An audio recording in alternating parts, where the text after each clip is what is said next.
நிச்சயமாக ஏதோ ஆண்டவனுடைய அருள் இந்த பள்ளிக்கு இருக்கிறது என்பது மிக தெளிவாக இருக்கும். அதுவும் குறிப்பாக இந்த பள்ளியினுடைய தாளாளராக இந்த பள்ளியை உருவாக்கி இன்னைக்கு குழந்தைகள் நீங்கள் அனைவருமே அன்பாக பப்பா அப்படின்னு கூப்பிடுறேன், நான் சகோதரன் கூப்பிடுறேன். என்னுடைய அன்பு சகோதரர் திரு அருண்குமார் அவர்கள் மிகப்பெரிய ஒரு கனவோடு இந்த பள்ளியை நடத்தி கொண்டிருக்கின்றார். எத்தனையோ பள்ளிக்கூடத்துக்கு போயிருக்கிறோங்க, ஆனால் எங்கேயுமே இந்த போல் விருது நான் பார்த்தது கிடையாது. பெஸ்ட் ஸ்டூடெண்ட் அவார்டு 5000க்கு மேற்பட்ட குழந்தைகள் தங்களுடைய பெற்றோர்களோடு விமான சுற்றுலா போனதாக நான் பார்த்தது கிடையாது. கிட்டத்தட்ட 300க்கும் மேற்பட்ட மாணவ மாணவிகளுக்கு அவர்களுடைய பெயரில் வீட்டு மனை, அதாவது 10 ஆண்டுகள் தொடர்ச்சியாக எந்த குழந்தையை வாங்கியிருக்கிறார்களோ அவர்களுக்கு ஒரு வீடு மனை பத்திரப்பதிவை நான் பார்த்தது கிடையாது. அதே போல 14 ஆண்டுகள் பெஸ்ட் ஸ்டூடெண்ட் அவார்டு வாங்கிய குழந்தைகளுக்கு கிட்டத்தட்ட 10க்கும் மேற்பட்ட குழந்தைகளுக்கு 25,000 ரூபாய் நிரந்தர வைப்பு தொகை, பிக்ஸ்டு டெபாசிட் எங்கேயுமே பார்த்ததில்லை. எப்பொழுதுமே சொல்லுவார்கள் படிப்பே ஊதியம் என்று சொல்வார்கள். படிப்புக்கு எந்த ஊதியம் கிடையாது, மக்கள் சேவை மட்டும்தான் படிப்புக்கான ஊதியம். ஆனால் இந்த பள்ளியில் படிக்கும் போதே குழந்தைகள் அவர்களுக்கான ஊதியத்தை இந்த பள்ளி அளிக்கிறது. கிட்டத்தட்ட 6 அம்சம் வைத்திருக்கிறார்கள். ஒரு நாள் கூட விடுப்பு எடுக்காமல் இருக்கணும், தாமதமாக பள்ளிக்கூடத்திற்கு வரக்கூடாது, அனைத்து தேர்வுகளும் கூட தேர்ச்சி பெற்றிருக்க வேண்டும், ஒழுங்கீனமான எந்த ஒரு செயலிலும் கூட ஈடுபட்டிருக்க கூடாது, வீட்டு பாடங்களை தினந்தோறும் செய்து முடித்திருக்க வேண்டும், பள்ளி சீருடையில முழுமையாக வர வேண்டும். இந்த 6 அம்சங்களை பார்க்கும் பொழுது ஒரு கம்ப்ளீட் ஹியூமன் பீயிங், முழுமையான ஒரு பள்ளி மாணவ மாணவியை இந்த பள்ளி உருவாக்குது. இந்த 6க்கு மேல எது கிடையாது. படிக்கணும், ஒழுக்கமா இருக்கணும், அன்பு பேண வேண்டும், ஒழுங்கீனமான செயலில் ஈடுபடக்கூடாது. அப்படிப்பட்ட ஒரு அற்புதமான குழந்தையை தொடர்ச்சியாக ஒரு நாள் கிடையாது, ஒரு நாள் வரணும், ஒரு வருஷம் கிடையாது, 10 வருஷம் வரணும், 14 வருஷம் வரணும். எந்த குழந்தை அவ்வளவு டிசிப்ளினா கண்டினியூஸா வந்திருக்காங்களோ, இன்னைக்கு பாரதிதாசன் மெட்ரிக் மேல்நிலைப் பள்ளியினுடைய முப்பெரும் விழாவில் மேடையின் மீது அவருக்கு மிகப்பெரிய கௌரவம் இந்த பள்ளியினுடைய தாளாளர் ஐயா அருண்குமார் அவர்கள் வழங்குறாங்க. இந்த விழா பேருரையில நம்முடைய அன்பு சகோதரர் கௌஷிக்குமார் டாக்டர் அவர்கள் எதை விட்டாங்களோ அங்கிருந்து ஆரம்பிக்க வேண்டும் என்பது என்னுடைய ஆசை. அற்புதமான ஒரு விஷயத்தை கையில் எடுத்தாங்க. ஒரு டாக்டர், பெரிய கனவு இருக்கக்கூடிய இளைஞர், 3 விஷயங்களை கையில் எடுத்தார். அங்கே அமர்ந்து அவர் பேசுவதை கேட்பதற்கு ஒரு வாய்ப்பு. குறிப்பாக நம்முடைய நரேந்திர மோடி ஐயாவின் மீது எவ்வளவு அன்பு இருக்குது அப்படிங்கிறது சாட்சியாக ஒரு பள்ளிக்கூடத்தினுடைய ஒரு பிளாக்கை நரேந்திர மோடி பிளாக் என்கிட்ட பெயர் வைத்தார். முதல்ல ஐயாவுக்கு நான் நன்றி தெரிவித்துக் கொள்கின்றேன். எந்த அளவுக்கு உங்களுக்கு நம்முடைய பாரத பிரதமர் மீது மதிப்பு மரியாதையும் இருக்க வேண்டும், எந்த அளவுக்கு நம்முடைய பாரத பிரதமரை முழுமையாக நீங்கள் உணர்ந்திருக்கிறீர்கள் என்பதற்கு இது ஒரு சாட்சி இல்லையா? நம்முடைய பிரதமர் அவர்கள் ஒரு மகான், அவர் ஒரு ஞானி, எல்லாவற்றையும் கூட நாட்டு மக்களுக்காக அர்ப்பணித்தவர். தன்னுடைய முழு வாழ்க்கையும் கூட இந்த நாடு நன்றாக இருக்க வேண்டும் என்பதற்காக தன்னுடைய முழு வாழ்க்கையும் அர்ப்பணித்து வாழ்ந்து கொண்டிருக்கக்கூடிய ஒரு யோகி. இன்னைக்கு நம்முடைய பிரதமரை பார்த்திருப்பீங்க. இன்னைக்கு காலையில ஒரு ஆடியோ ரிலீஸ் பண்ணியிருக்காரு. ஜனவரி 22ஆம் தேதி அயோத்தியில குழந்தை ராமருக்கு பிராண பிரதிஷ்டை செய்து நாம் விழா இருக்கின்றோம், கும்பாபிஷேகம் நடத்திருக்கின்றோம். நம்முடைய பாரத பிரதமருக்கு ஒரு பெரிய பங்கு இருக்கிறது. 500 ஆண்டுகளாக இருக்கக்கூடிய பிரச்சனையுடைய தீர்வு ஜனவரி 22ஆம் தேதி அந்த மாபெரும் விழாவின் மூலமாக ஒரு முடிவுக்கு வராது. பிரதமர் இன்னைக்கு காலையில சொல்லியிருக்காங்க, அடுத்த 11 நாட்களும் கூட இன்னையிலிருந்து 22ஆம் தேதி வரை அந்த பிராண பிரதிஷ்டை பால கிருஷ்ணனுக்கு நடக்கும் வரை நான் விரதத்தில் இருக்க போகின்றேன் என்று. பாருங்க, ஒரு நாட்டினுடைய பிரதமர் ஒரு அனுஷ்டானத்திலே அடுத்த 11 நாட்கள் நான் இருக்க போகின்றேன் என்று இந்த காலையில் அறிவித்திருக்கிறார்கள். அதற்கு உங்களுடைய எல்லாருடைய ஆசைகளை பிரதமர் கேட்டிருக்கிறார்கள். எல்லோருடைய ஆசையும் எனக்கு வேண்டும். அடுத்த 11 நாட்கள் நான் அனுஷ்டானத்தில் இருந்து குழந்தை ராமருக்கு அயோத்தியில பிராண பிரதிஷ்டை செய்யும் பொழுது அடுத்த பல ஆண்டுகளுக்கு, பல ஆயிரம் ஆண்டுகளுக்கு இந்த நாட்டு மக்கள் நன்றாக இருக்க வேண்டும் என்கின்ற உங்களுடைய அருள் நம்முடைய பிரதமருக்கு அளிக்க வேண்டும் என்று. ஒரு மகானை தவிர யாராக இருந்தாலும் கூட அதை செய்ய மாட்டார். ஒரு மகானாக இருந்தால் மட்டும்தான் இந்த எண்ணம் வரும். அப்படிப்பட்ட ஒரு மகானை முழுமையாக உணர்ந்து ஐயா அருண்குமார் அவர்கள் பிரதமர் அவருக்கு இந்த பேரை சொல்லியிருக்காங்க. இந்த பள்ளியிலே படிக்கக்கூடிய எல்லா குழந்தைகளும் கூட நம்முடைய பிரதமருக்கு இருக்கக்கூடிய இந்த 6 கொள்கைகள் என்ன சொல்லியிருக்கீங்களோ பிரதமருக்கு அப்படியே இருக்குது. டிசிப்ளின், டைம் மேனேஜ்மெண்ட், ஒழுக்கமான ஒரு மனிதன், தேச முதன்மையானது என்று வாழக்கூடியவர், எப்போது இருந்தாலும் கூட நாட்டு மக்களுடைய நலனை கருத்தில் கொண்டு ஒரு நிமிடம் கூட தன்னுடைய வாழ்க்கையை அர்ப்பணிக்கக்கூடிய அற்புதமான மகான். அவருக்கு இருக்கக்கூடிய எல்லா குணங்களும் கூட இந்த பள்ளியிலே படிக்கக்கூடிய எல்லா குழந்தைகளுக்கும் வர வேண்டும் என்பது என்னுடைய வேண்டுகோள் மட்டுமல்ல, என்னுடைய பிரார்த்தனையை கூட முகப்பெருமான். சகோதரர் கௌஷிகர் பேசும்போது சொன்னாங்க, இன்னைக்கு உலகத்தினுடைய 5வது பெரிய பொருளாதார நாடாக இருக்கின்றோம். கிட்டத்தட்ட $3.9 பில்லியன் இன்னைக்கு நாம் இருக்கிறோம். 2014 நம்முடைய பிரதமர் அவர்கள் ஆட்சிக்கு வரும் பொழுது உலகத்தினுடைய 11வது பெரிய பொருளாதார நாடாக இருக்கும். குட்டி குட்டி நாடுகள் நமக்கு முன்னாடி இருந்துச்சு. சின்ன சின்ன நாடுகள் இந்தியாவை விட பொருளாதாரத்திலே வலிமையாக இருந்தார். 9 ஆண்டுகள் நம் நாட்டினுடைய கடுமையான உழைப்பு, உங்களுடைய உழைப்பு 6 படிக்கட்டுகளை தாண்டி 5வது இடத்துல உலகத்தினுடைய 5வது பெரிய பொருளாதார நாடாக இருக்கின்றோம். ஐயா, உங்களுக்கு தெரியும் 350 ஆண்டுகளுக்கு முன்பு 350 ஆண்டுகளுக்கு முன்பு உலகத்தினுடைய முதன்மை நாடாக இருந்தோம். நமக்கும் சைனாவுக்கு மட்டும்தாங்க ஐயா போட்டி. 2 பேருமே இந்த உலகத்தினுடைய 23-24% உற்பத்தி திறன் நம்ம கையில் இருந்துச்சு. 23-24% ஆஃப் வேர்ல்ட் ஜிடிபி இந்தியா கையில, சைனா கையில் இருந்துச்சு ஐயா. 350 ஆண்டுகளாக நம்முடைய கலாச்சார பெருமையை இழந்து, நம்முடைய பொருளாதார தன்மை இழந்து, ஆங்கிலேயர்களுக்கு, முகலாயர்களுக்கு வேறு வேறு காலகட்டத்தில் அடிமையாக இருந்து, சுதந்திரத்திற்கு பிறகு கூட சிறப்பான பொருளாதார கொள்கையை முன்னெடுக்காமல் இந்தியாவிலே 75 ஆண்டுகளுக்கு பிறகும் கூட இப்படிப்பட்ட புண்ணியமான ஒரு மண்ணில், கலாச்சார பூமியிலே ஏழை மக்கள் இருக்கின்றார்கள் என்கின்ற வருத்தமான ஒரு செய்தி தான் நம்ம காதில் கேட்டிருந்துச்சு. இன்னைக்கு பிரதமர் அதை உடைக்க வேண்டும் என்று நினைக்கின்றார். 9 ஆண்டுகளுடைய கடுமையான உழைப்பு 5வது இடத்துக்கு வந்தாச்சு. இப்ப நம்முடைய கௌஷிக்குமார் அவர்கள் சொன்னது போல முதலிடத்தை நோக்கி நம்முடைய பயணத்தை ஆரம்பித்திருக்கின்றோம். முதலிடம் அமெரிக்கா இருக்கிறாங்க, கிட்டத்தட்ட $34 பில்லியன். 2வது இடத்துல சைனா இருக்கிறாங்க, $15 பில்லியன். இன்னைக்கு 3வது இடத்துல ஜெர்மனி, 4வது இடத்துல ஜப்பான், 5வது இடத்துல இந்தியா இருக்கிறாங்க. பிரதமர் அவர்கள் குறிப்பாக இருக்கக்கூடிய பள்ளி மாணவர்களுக்கு, மாணவிகளுக்கு, இளைஞர்களுக்கு அடுத்த 25 ஆண்டுகள் உங்களுக்கு ஒரு வழித்தட போட்டார். நீங்கள் அனைவருமே அடுத்த 25 ஆண்டுகள் உங்களுடைய உழைப்புல நீங்கள் எந்த துறையை தேர்வு செய்து 12ஆம் வகுப்புக்கு பிறகு அந்த துறையிலே நிபுணர்களாக மாறி எந்த துறையிலே நீங்கள் வல்லமை படைத்தாலும் கூட 2047 அமிர்த காலம் முடியும் பொழுது உலகத்தினுடைய முதன்மை நாடாக இந்தியாவை உருவாக்கக்கூடிய பொறுப்பு ஒன்றை இருக்கிறது. அந்த மிகப்பெரிய பொறுப்பு இந்த சமுதாயம் உங்களுடைய கையில். அந்த பொறுப்புக்கு நீங்கள் வர வேண்டும் என்றால் கல்வி முக்கியம். அது சாதாரண கல்வி இல்லை, எதையோ படிச்சோம், எங்கேயோ மார்க் வேணும், எங்கேயோ போனோம், அந்த கல்வி இந்தியாவுக்கு தேவையில்லை ஐயா. ஆழமான, முழுமையான, தீர்க்கமான, நுணுக்கமாக சமுதாயத்துக்கு பயன்படக்கூடிய கல்வி உங்களுக்கு தேவைப்படுது ஐயா. அதனால் வெறும் கல்வி மட்டும் இப்ப பத்தாது ஐயா. அந்த கல்வி கலாச்சாரத்தோடு கலந்திருக்க வேண்டும். அந்த கல்வி மனித தன்மையோடு கலந்திருக்க வேண்டும். அந்த கல்வி ஒரு ஏழை மனிதனுடைய கண்ணீரை பார்த்து அதற்கு நான் எப்படி உதவ முடியும் என்கின்ற கேள்விக்கு அந்த கல்வி பதிலளிக்க வேண்டும்.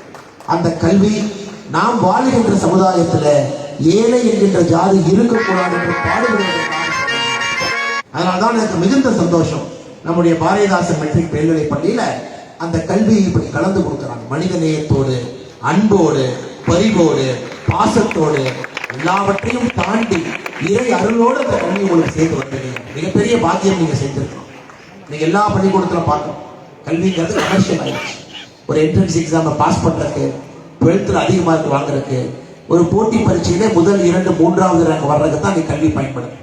ஆனா இந்த பள்ளியை பார்க்கும் பொழுது ஆழமான ஒரு உணர்வோடு இந்த கல்வி என்பது மக்களுக்கு பயன்பட வேண்டும் என்கின்ற சிந்தனையோடு இந்த பள்ளியிலே இந்த கல்வியை வடிவமைத்திருக்கின்றார்கள். அதை நான் வரவேற்கின்றேன்.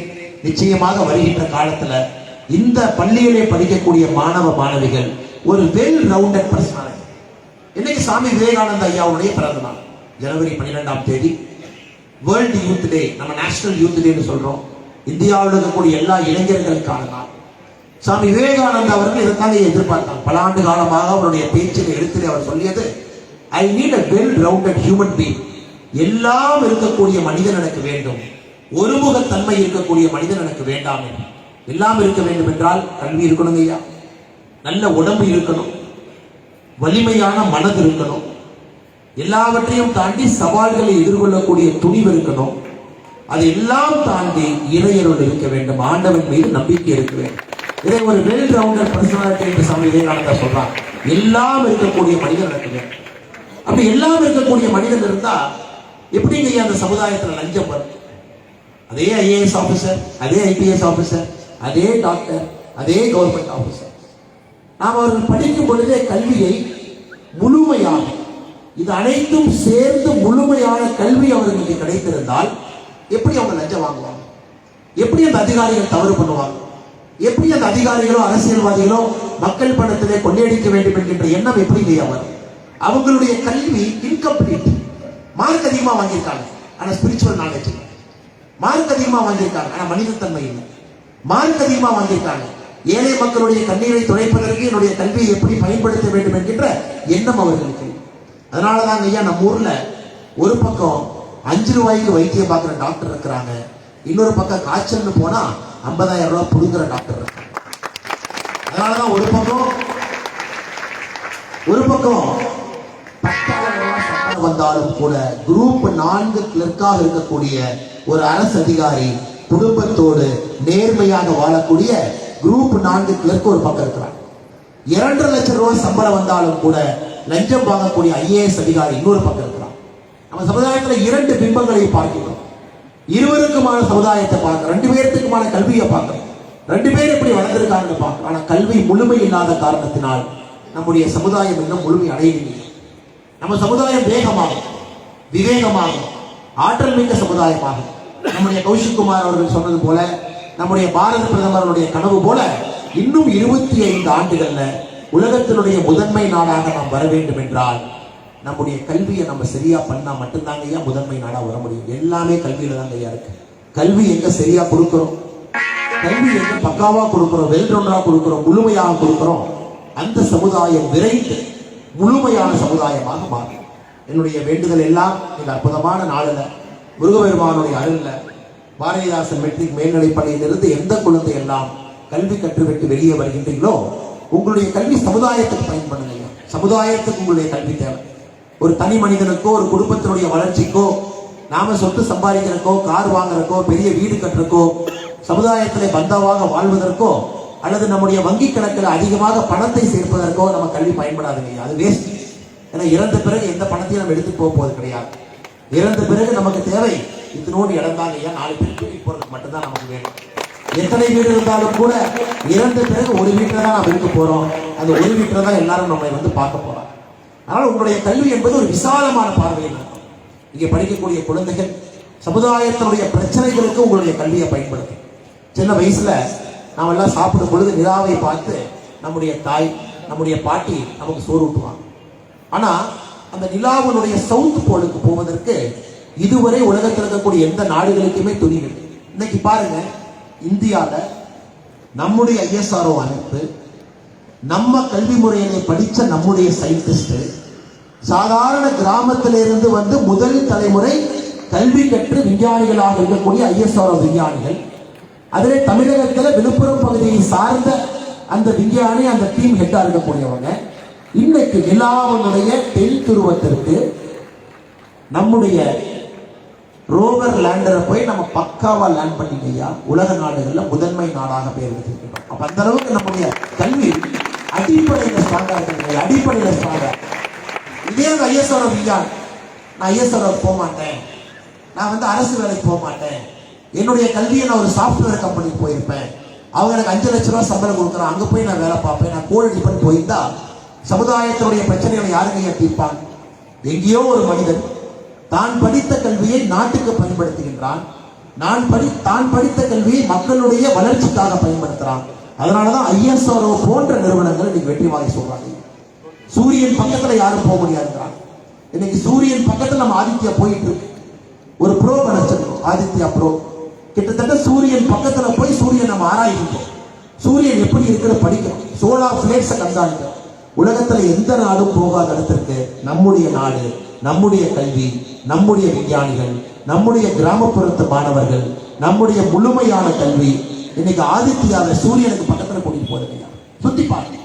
இந்த நாட்டில் இத்தனை காலமாக முடியாதுன்னு தான் சொன்னாங்க. 20 நாள் முடியாது, இந்தியாவுக்கு தெரியாது, இந்திய மக்களுக்கு இதெல்லாம் புரியாது. ஆனா கடந்த 9 வருடங்களாக உலகம் முழுவதுமே கேட்கக்கூடிய வார்த்தை இந்தியாவால முடியும், இந்தியா நினைச்சா செய்வாங்க, இந்தியாவால் முடியாத விஷயம் அந்த உலகத்துல கிடையாது, மோடி மனதில் வைத்தால் செய்து காட்டுவார், இந்தியர்கள் அந்த அளவுக்கு இருக்கிறாங்க வார்த்தையை நம்ம 9 ஆண்டுகளாக கேட்டுக்கொண்டிருக்கிறோம். இன்னைக்கு நீங்க வெளியே வரும் பொழுது நிறைய சமுதாய பிரச்சனைகள் உங்களுக்காக காத்திருக்கு. நிறைய சமுதாய பிரச்சனை, நிறைய பிரச்சனை. 2 லட்சம் ரூபாய் நீங்க வீடு கட்ட முடியுமா? யோசிக்கணும். 10 லட்சம் ரூபாயில அந்த மெட்டீரியலை பயன்படுத்தி தான் வீடு கட்டலாமா? இல்ல நேனோ வீடு 2 லட்சம் ரூபாயில நீங்க சிவில் இன்ஜினியரா ஏழை மக்களை கட்டி கொடுக்க முடியுமா? டாடா அப்படி தான் யோசிச்சாங்க. 6 லட்சம் ரூபாய்க்கு எது கார், 1 லட்சம் ரூபாய் நேனோ கார் முடியுமா? டாடா யோசிச்சாங்க. இப்ப நீங்க வீட்டுக்கு யோசிக்க வேண்டிய கட்டாயம்.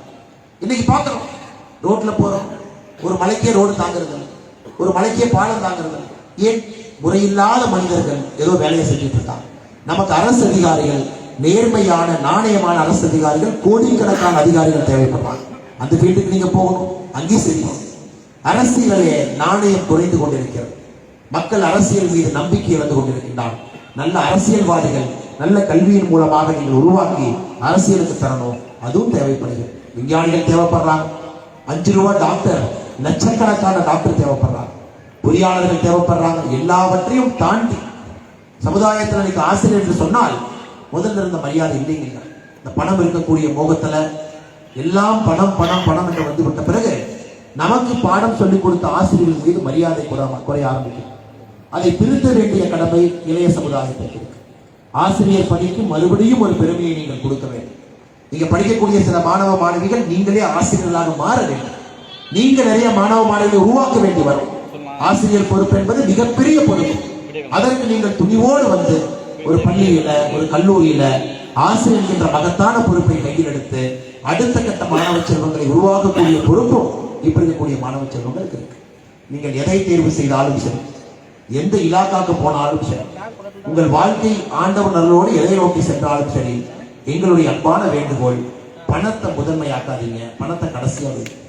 சமுதாயத்தை முதன்மையாக, குணம் நன்றாக இருக்கும். உங்களுடைய கல்வி என்பது முழுமையான கல்வியா உங்களுக்கு. அதுக்கு ஒரு 10 மார்க் குறைஞ்சா கூட கொலைப்படாதீங்க. 100 மார்க் வாங்கி மோசமான இருக்கிற டாக்டரை விட 80 மார்க் வாங்கி 5 ரூபாய் டாக்டர் எவ்வளவோ பரவாயில்ல.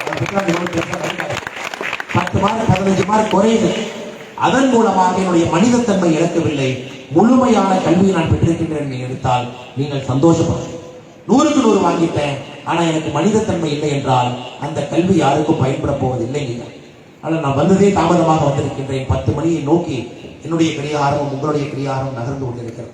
அதிகமாக உங்களுடைய நேரத்தை எடுக்காம சுவாமி விவேகானந்தா அவருடைய பிறந்த நாள்ல அவர் கனவு கண்டது போல அற்புதமான இளைஞர்கள் ஒரு வேள்வியோடு ஒரு சங்கல்பத்தோடு பாரதிதாசன் மெட்ரிக் மேல்நிலைப் பள்ளியிலிருந்து உருவாகட்டும். பாரத பிரதமர் நரேந்திர மோடி அவருடைய கனவு 2047 விழுவதற்கு முன்பாக வளர்ச்சி அடைந்த பாரதத்துல நம்முடைய முன்னோர்களால் இருக்க முடியல, நீங்கள் இருக்க வேண்டும். வளர்ச்சி அடைந்த பாரதத்தை உருவாக்க வேண்டும். உங்களுடைய கண்ணிலே கையிலே இந்தியா என்கின்ற ஒரு வல்லரசு உங்களால் உருவாக்கப்படும் எந்த மாற்று கருத்தும் இல்லை. அதற்கு எல்லாம் இறைவன் முருகப்பெருமானுடைய அருள் முழுமையாக கிடைக்கட்டும் என்று சொல்லி மறுபடியும் இந்த பள்ளியினுடைய தாளாளர் ஐயா அருண்குமார் அவர்களுக்கு தலை வணங்குகின்றேன். என்ன எனர்ஜி சார், என்ன எனர்ஜி! பிரபுதேவ மாதிரி அங்க ஓடுறீங்க, இங்க ஓடுறீங்க, டான்ஸ் மாஸ்டர் கொரியோகிராஃப் பண்றீங்க, விசில் வச்சு ஊதி கையில மெயின்டைன் பண்றீங்க. எல்லாரும் ஒரு பெரிய எனர்ஜெட்டிக்கா இருக்கு. இந்த வயதில் உங்களுக்கு இருக்கக்கூடிய எனர்ஜியை பார்க்கும் பொழுது எங்கள் அனைவருக்குமே ஆனந்தமாக இருக்கிறது. தொடர்ந்து இன்னும் பல ஆண்டுகள் இது போன்ற மாணவ செல்வங்களை, பல ஆயிரம் மாணவ செல்வங்களை நீங்கள் உருவாக்க வேண்டும். ஆண்டவன் அதற்கு முழு அருளும் வலிமையும் மன நிறைவும் உங்களுக்கு அருள்ட்டும் என்று சொல்லி வாய்ப்பு கொடுத்த அனைவருக்கும் நன்றி சொல்லி நன்றி வணக்கம். பாரத் மாதா கி ஜெய்.